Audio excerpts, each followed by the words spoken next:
My children, my blood, my breath, come closer and listen. Before the ships came, before the borders were drawn like scars across our mother's skin, we had libraries without walls. We had wisdom carried in the mouths of elders. We had stories that walked from village to village like sacred fire, and that fire is still burning.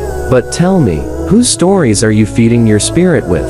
You know the names of foreign kings, but do you know the voices of your own prophets? You quote strangers, but have you sat at the feet of Chinua Achebe, who told the world and things fall apart that we were not a blank page?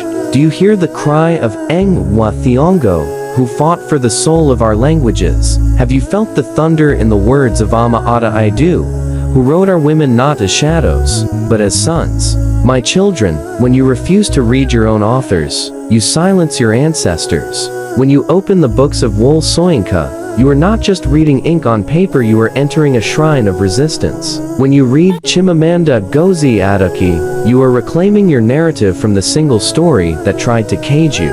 Do you not see? If you do not read yourselves, the world will continue to define you.